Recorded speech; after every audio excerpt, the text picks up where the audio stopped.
अस्सलाम वालेकुम दोस्तों। प्रोग्राम सच गप विद काशिफ में के साथ मैं हाजिर हूँ। दोस्तों, आज भी हम कल के जलसे के हवाले से ही बात करेंगे, क्योंकि काफ़ी बहस हो रही है आजकल कि आज भी सारा दिन यही चलती रही कि नवाज शरीफ साहब की वापसी किस तरह हुई है, क्या किसी डील के तहत आए हैं या वो वैसे ही आए हैं।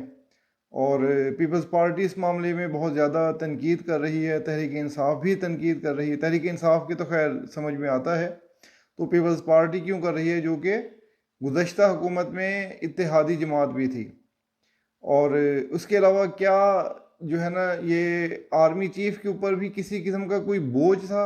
मैंने आपसे कल भी बताया था कि ये जो एक मामला ये भी चल रहा है कि इस्टेब्लिशमेंट खुद का अपना कुफारा अदा करना चाह रही है, तो उसमें आर्मी चीफ का भी एक किरदार है।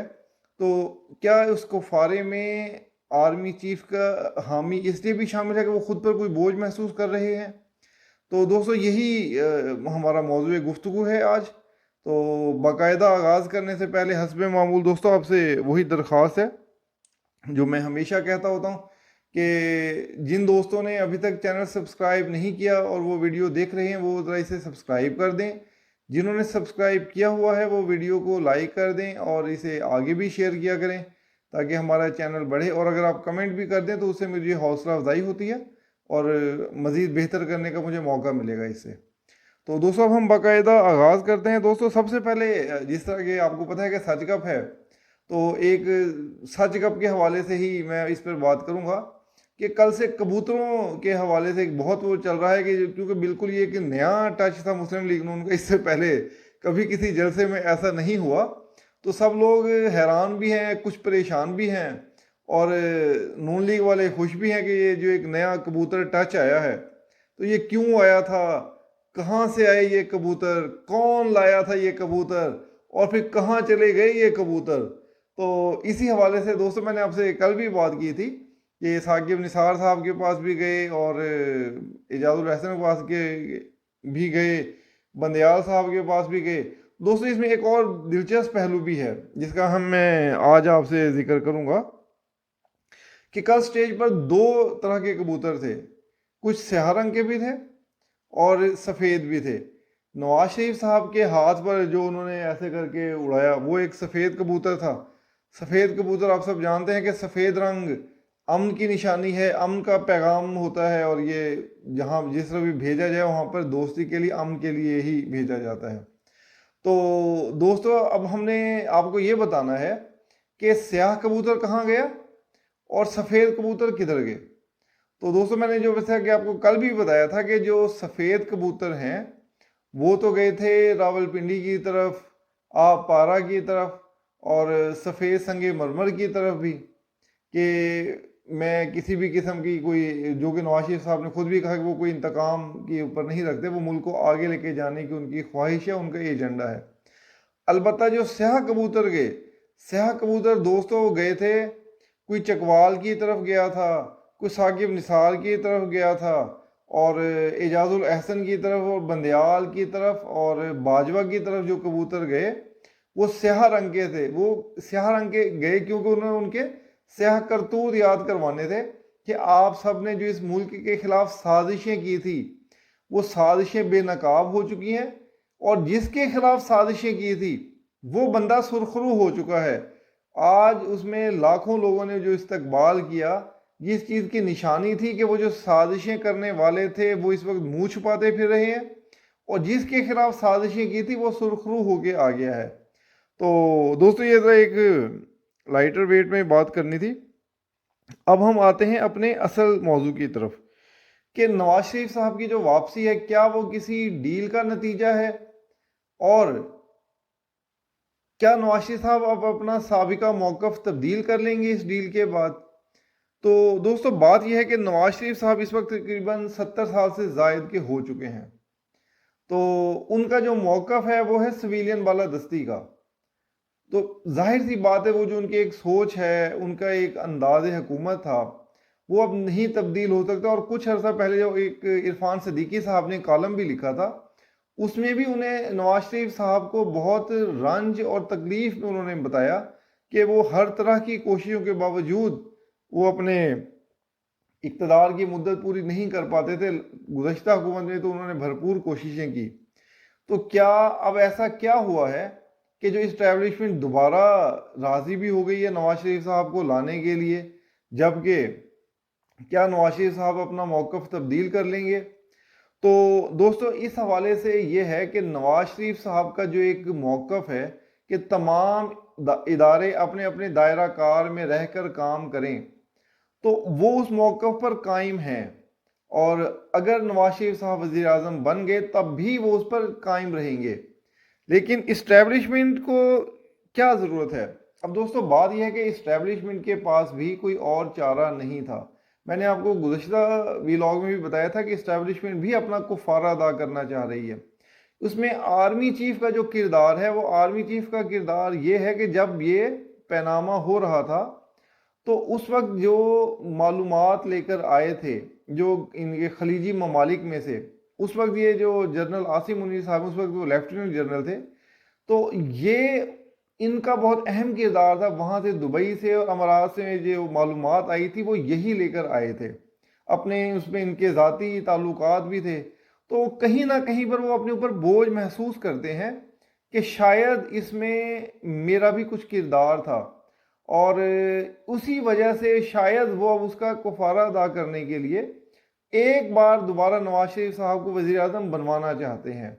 इस इस्टेब्लिशमेंट सिर्फ इसीलिए चाह रही है कि वो अपने पिछले कामों का जो हुआ, इस मुल्क के साथ जो खिलवाड़ हुआ, उसका कुछ हद तक कुफारा अदा किया जाए।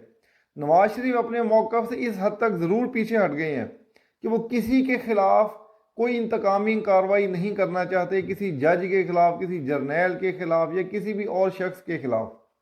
लेकिन वो जो सिविलियन बालादस्ती वाला उनका मौक़िफ़ है वो उस पर कायम है और उस पर कायम रहेंगे। नवाज शरीफ साहब ने जो मौक़िफ़ अपनाया है या जो एक अमन का झंडा लहराया है, वो अपने मौक़िफ़ से 4 कदम पीछे ज़रूर हटे हैं, क्योंकि वो सितंबर तक अपने उस मौक़िफ़ का इयादा करते थे कि इनका एहतसाब होना चाहिए जिन्होंने खिलवाड़ किया। लेकिन 1 माह की कोशिशों के बाद वो उससे पीछे हट गई हैं। अब इस्टेब्लिशमेंट का भी फ़र्ज़ है कि वो भी सियासतदानों को कुछ जगह दे। मैंने गुज़श्ता चंद दिन पहले 11 अक्टूबर के एक व्लॉग में भी कहा था कि सब के लिए सिर्फ एक ही रास्ता है आगे बढ़ने का, कि मिलकर बैठें और उस पर आगे चलें, मुल्क को आगे बढ़ाने का रोड मैप बनाएं। कल नवाज शरीफ साहब ने भी वही बात की कि 40 साल की सियासत का उनका निचोड़ यही है कि सब मिलकर बैठें और फिर आगे बढ़ें। तो दोस्तों आगे बढ़ने का एक ही रास्ता है। नवाज शरीफ साहब 4 कदम पीछे हटे हैं, तो अब इस्टेब्लिशमेंट को भी 2 कदम पीछे हटना पड़ेगा। इसके अलावा इस मुल्क को आगे लेके जाने का और कोई तरीका नहीं है। अदलिया में हम देख रहे हैं कि ये जो नया एक्ट बना है उसके बाद अदलिया में इस ठहराव आ जाएगा। काजी फाइज ईसा साहब वैसे ही आइन पर चलने वाले बंदे हैं, तो एजाजुल एहसन साहब अगर उस वक्त तक चीफ जस्टिस रह गए, बनने के काबिल रह गए, तो शायद वो भी उस तरह से खुलकर ना खेल सकें। और उसके बाद एक लंबी लाइन है, हम इसको पहले डिस्कस कर चुके हैं कि जो चीफ जस्टिस होंगे वो ज़्यादा वो होंगे जो आइन पर अमल करने वाले। तो मेरे ख्याल में इस्टेब्लिशमेंट भी अब अपने लिए सोच चुकी है और आगे बढ़ने का भी एक ही रास्ता है। तो इसमें दोनों को पीछे हटना पड़ेगा। ये डील इस्टेब्लिशमेंट की ज़रूरत ज़्यादा थी, नवाज शरीफ साहब की ज़रूरत कम थी। नवाज शरीफ साहब तो लंदन में बैठे थे। इस्टेब्लिशमेंट को इस वक्त आगे बढ़ने के लिए एक ऐसे लीडर की ज़रूरत थी, एक ऐसे बंदे की जो जिसकी आवाम में कबूलियत हो और वो ज़्यादा बेहतर तरीके से हो सके। इसी का ताल्लुक हमारे पीपल्स पार्टी वाले मौजू से भी है कि पीपल्स पार्टी इस वक्त क्यों तिल मिला रही है या वो तंदो तेज़ बयानात क्यों दे रहे हैं, क्योंकि इससे पहले तक तो आसिफ जरदारी साहब ने बहुत भरपूर किरदार अदा किया था शहबाज शरीफ साहब की हुकूमत बनवाने के लिए भी और पंजाब में नून लीग की हुकूमत बचाने के लिए भी। तो अब वो इतने सख्त बयानात क्यों दे रहे हैं?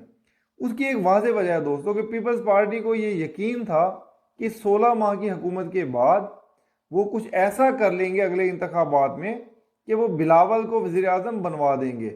आसिफ जरदारी साहब की भी ख्वाहिश है, उनकी ज़ाहिर हर बाप की होती है कि उसका बेटा आगे बढ़े। तो आसिफ जरदारी साहब बिलावल को वज़ीर आज़म जल्द अज जल्द देखना चाहते हैं, तो इसीलिए वो इस पे है। और उनको जो रास्ता नज़र आ रहा था इक़्तिदार का, وہ اقتدار کا راستہ پیچھے چلا گیا ہے، بلکہ صرف پیچھے ہی نہیں گیا، اب سندھ میں بھی انہیں کچھ جھٹکے نظر آئیں گے۔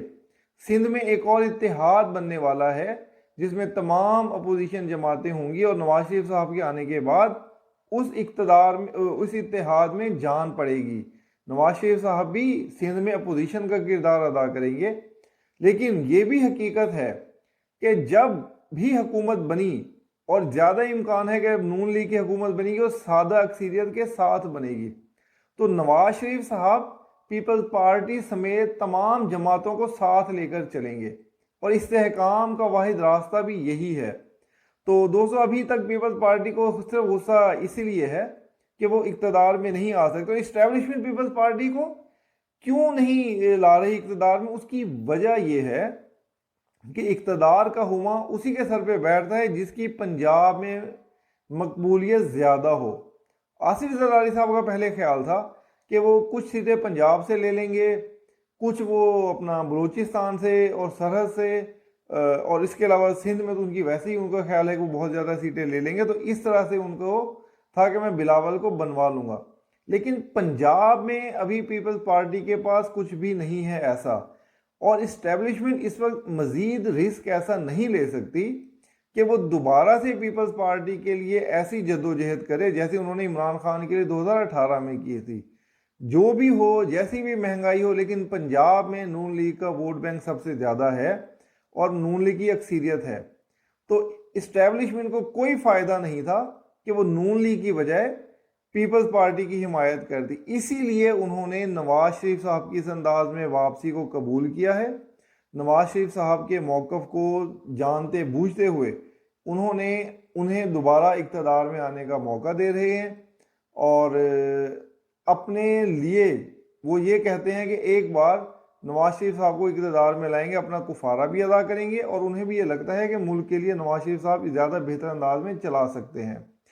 تو دوستو، یہ ہیں وہ وجوہات ہیں جن کی وجہ سے نواز شریف صاحب اقتدار میں آئیں گے۔ تو ضرور بتائیے گا کہ آپ کو آج کا ویلاگ کیسا لگا، اور آخر پہ پھر وہی ہے کہ جنہوں نے سبسکرائب نہیں کیا وہ کر لیں۔ تو دوستو، میں اختتام کرتا ہوں، اپنا بہت سا خیال رکھیے گا، شکریہ، اللہ حافظ۔